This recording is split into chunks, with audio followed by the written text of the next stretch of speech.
sala. Wala nilaing Diyos sama kanimo.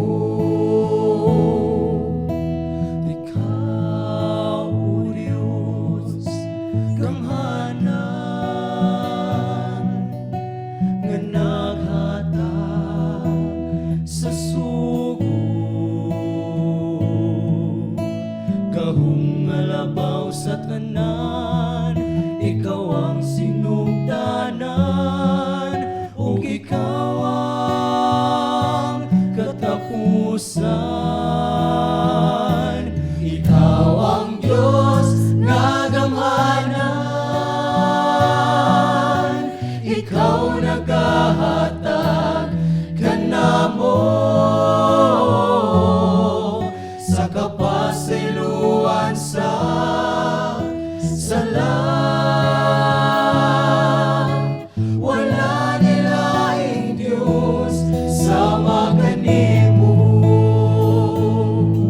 Magpaabot magantos hangtod sa pagbalik mo. Ikaw ang Diyos nga gamhanan, ikaw naghahatag kanamo sa kapasiluan sa sala.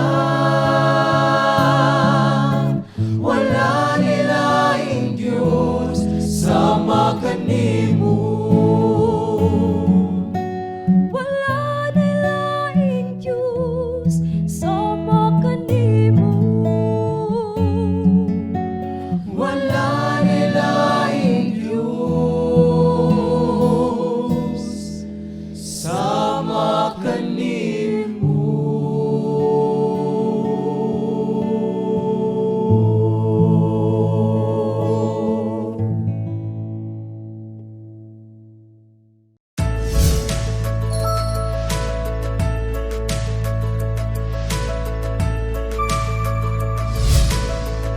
Magandang araw mga kapatid. Good day to all of us, sa lahat ng mga kapatiran natin sa buong Pilipinas, sa atin Central Philippine Union Conference, lalo na sa Summer Adventist Mission. Kumusta kita nga tanan, ang aton na oras siya na tunta nga nakitahan mo upay tumutangan. This special program of Sabbath School Department, we would like to give a message to all of us which deal about a very good topic to all of us, because this topic it give us the inspiration, because one of the important of a Christian is endurance. The title of this message is very simple, pinaka madali lang nga topiko para atong tanan: endurance, the resilient virtue. At lahat tayo mga kapatid nangangailangan ng ganitong pamamaraan, ng ganitong pamaagi sa asa Christian. Kita nga tanan nagkinahanglan na endurance para atong nga tanan makamay na kita pag-uswag spiritually sa atong pagkinabuhi nga Kristohanon. In the book of Romans chapter 5, it is chapter 5 verse 3 to 5, and not only that, but we also glory in tribulation, knowing that tribulation produces perseverance, and perseverance character, and character hope. Now hope does not disappoint, because we love of God has been poured out His heart by the Holy Spirit who was given to us. Ito mga kabugtuan, importante ini ato nga tanan. Kay ang Ginoo may ada pinasahi nga ginhatag ato nga tanan nga kumagkamay ada kita pagpailob malahotayon sa aton pag-alagad, ilabi na hini nga panahon niya na nga gikinahanglan aton nga tanan an may ada pagpailob malahotayon nga pag-alagad ngadto sa Ginoo. Yun endurance, the power of going on in spite of difficulties. Popular situation in our life, it is described to keep on keeping on. Hang in there. Put up with it. Stick to stiffness. Don't quit it. Synonyms: and determination, perseverance, loading stamina. The backbones with endurance is used in the Bible. It means to abide under, to bear up courageously, and to tarry of it. Ini makaigsunan, usa ka pinaka-importante haatong nga tanan. According to buwan na writers, it says, according to Henry Dipsney, would just say, it is holding on for their life. The Bible considers endurance the priority. Paul expressed its importance, the character's development, and not only that, but we also rejoice in our affliction because we know that affliction produces endurance. Endurance produces proven character, and proven character produces hope.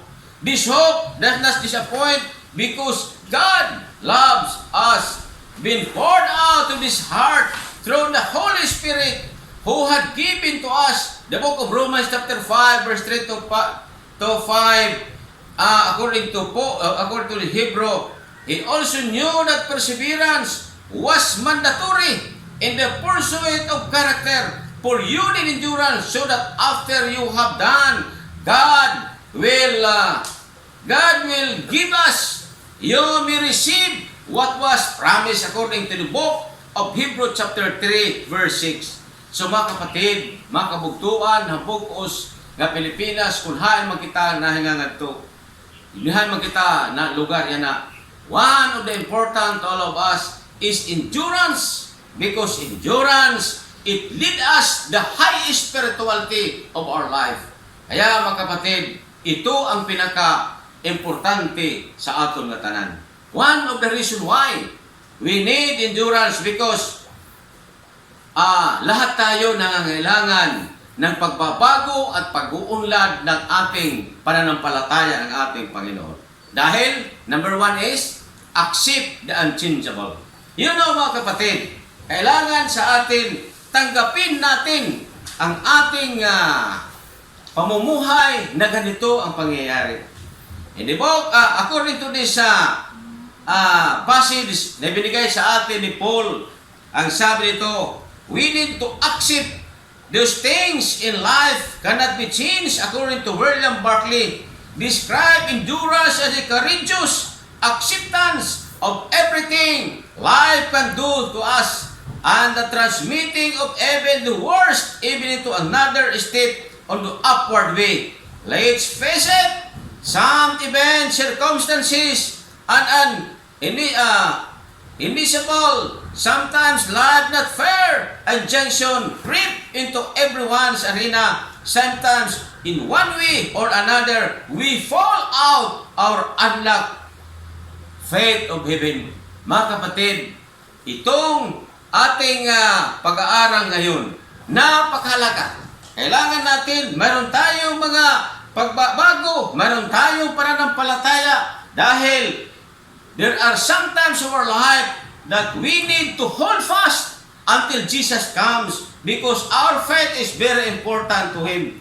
According to G.B. Phillips, understanding this is the paraphrase, according to James chapter 1 verse 2 to 4, when all kinds of trials ground into our lives, my brother, don't resist and resist them as intruders, but welcome them as the friends. Realize that we have come to test our endurance, but let us process go on until endurance is fully developed, and you will find you have become men and women and matured character. Therefore, brethren, it is one of the important, the unchangeable of our life. We need to stand firm of our faith. Number two, the adjust to the obstacles. A young naval captain was commanding his first battleship. At his first through the ocean one night, a light was spotted in the dark distance coming directly toward the ship. The commander rejoined, alter the course 10 degree. The reply come shortly.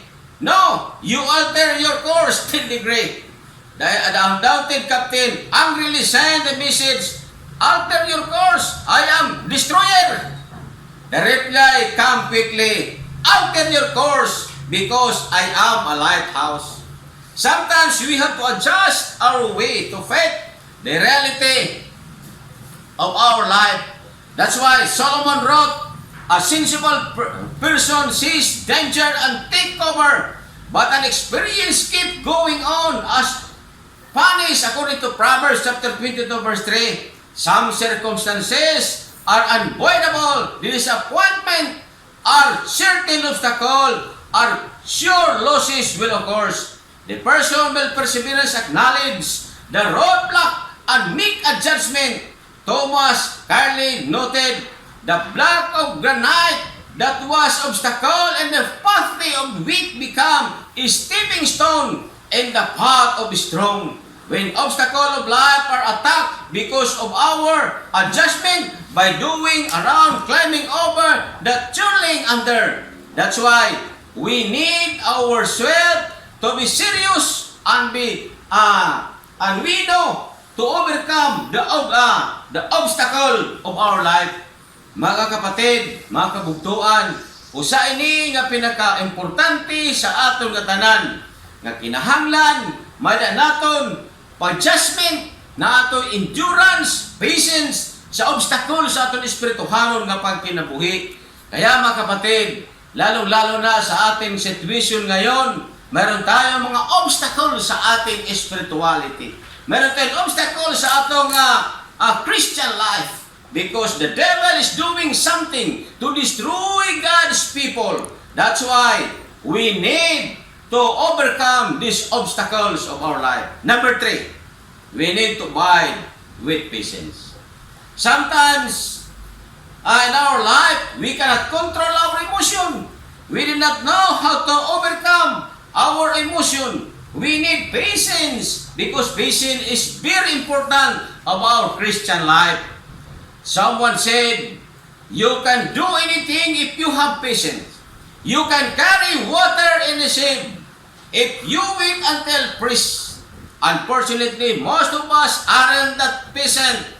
When we need it, we usually pray, Lord, give me patience, and I want it now. Or as, according to Margaret Thatcher, former British Prime Minister said, more eloquently, I have extraordinary patience provided I get my own way in the end. Brethren, patience is very important. As we travel this dusty road of life in this simple world, we need patience of our life in overcome of the temptation, the trials that attack in our life, especially in our situation today. So, one of the most important, we need to overcome about it. But one can't learn patience by listening to a sermon unless the sermon is so long. We have to practice it a while and listen. Nor can they can learn patience by reading a book unless the book is so boring that they have no master as patient to finish it. The only way to learn patience is by facing, by hardly burning word, taking life as it comes. It is holding on, gritting your teeth, clenching your jaw, riding out the storm. Brethren, patience is very important to all of us. Patience is one of the on how we can overcome and we can become a successful one. In the Greek language, term for patience is always translated long-suffering. It's a compound word. The first part means long or far. The second part means hot anger or wrath. Putting together, we literally have long anger. We have an English expression, short-tempered. We would not miss the meaning very far if we could patience long-tempered. Because patience is that ability that keeps us from blowing up when events don't go away and losing our cool with others upset us. Brethren, one of the important to all of us is patience.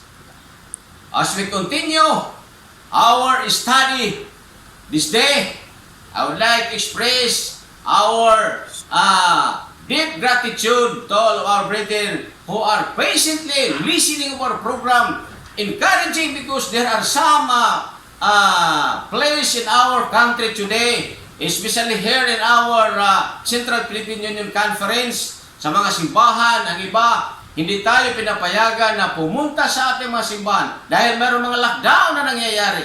Kaya meron tayo kailangan patience of our life. We need to preserve our spirituality kahit na wala, hindi tayo pinapayagan, pero God knows sa ating kalooban. Kaya mga kapatid, importante sa atin ngayon. Pang-apat, a firm presence. We need to know that the presence of God is with us always. He give us life. He give us good health. He give us our needs. Even though in this pandemic, ang Panginoon nagbibigay ng ating pangailangan. Mo ni mga kaigsunan, usa ni nga importante sa katanan kanato nga kinahanglan ano na tay patience, perseverance to all of us.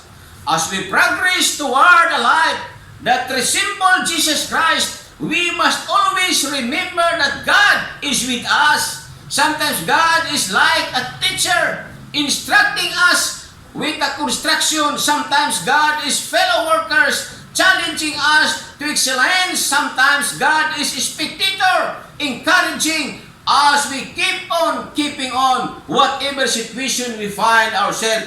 God always with us. Ang Panginoon ay lagi nasa atin mga kapatid. Ang Panginoon ay laging nag-aalalay, tumitingin kung ano ang ating pangangailangan. That's why the secret is found affirming God's presence. The word say, give up, drop out, run away. God always just to trust me, lean on me, and fall into my arms. God is with you, support and sustain you, to give you hope, courage and strength, continue.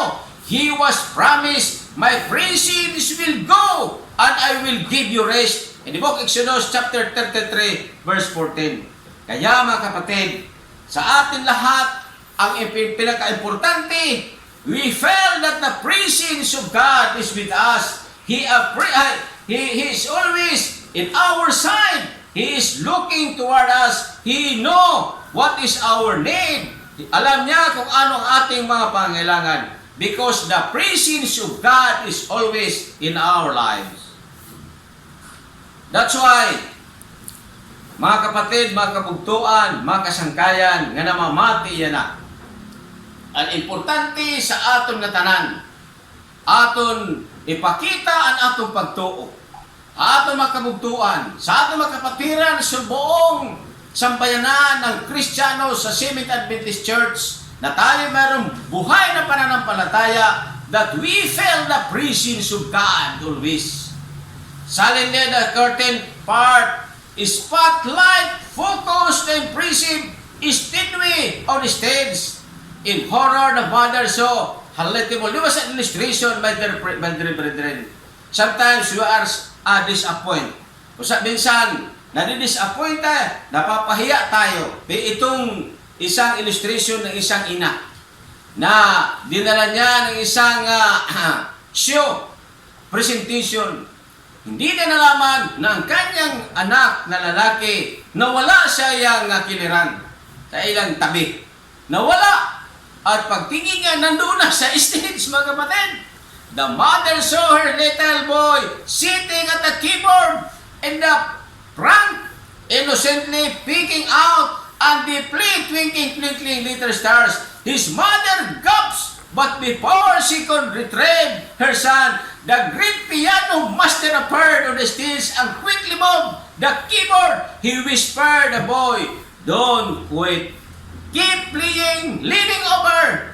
One of the professor or yung nag-play ng piano, down his left hands and begin feeling in a fast part. So his right arm reached around and to the little boy on another side, encircle the child to add the running obligato. Together, the master of young boys held the crown, be amazed that the little boy can play the piano. Sometimes in our life, minsan, nadidisappoint tayo. But the presence of our guidance, the presence of our Almighty God, the presence ng ating Ama, nandyan sa atin, tumutulong katulad ng isang bata, tinulungan ng master sa piano pag-play, tinuturuan niya ang isang bata katulad din sa atin ngayon. In our days, we need to be affirmed. Dapat tayo'y matibay ang ating pananampalataya. Tayo mga Samarinyo, mga ikasiko, mga taga-Samar, kunhaan man kita yana nga lugar. Kinahanglan na natong pagsalig ng Ginoo, maringon. Mga Samarinyo, diri na kinahadlok hiton mga kakurian, maarang kita umatubang, hanaton pag kinabuhi, kunhaan man kita nagkikinahang-kikinahanglan. Sa atin ngayon, kailangan natin mayroon tayong endurance sa ating pananampalataya. According to one of the writers, he says, are you close to quit or please don't do it?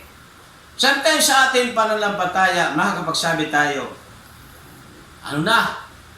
hindi na tayo magpapatuloy ng ating pananampalataya. But please don't do it. If you are a real Christian, if you are a matured Christian, don't do it. Are you tired or trying to live for Christ? Hang in there. Do you feel like giving up a Christian life? Roll up your sleeve and get back in there. Can resist temptation, accept God forgiveness, and keep on living rightly.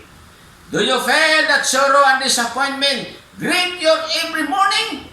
Hold on.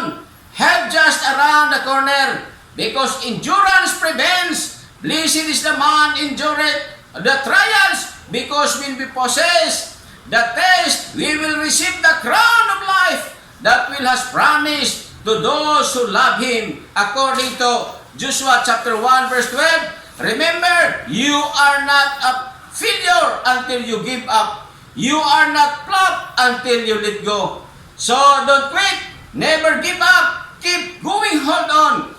God reward await us in the distant future, not there in the beginning, and we don't know how many steps it will take to reach the prize. No break or time out exists. We must work every day of our life. It has been said, life is like a reading book. It's begin to make sense when we near the end. Mga kapatid, nandito na tayo, malapit na ang pagbabalik ng Panginoon. We are near of the end.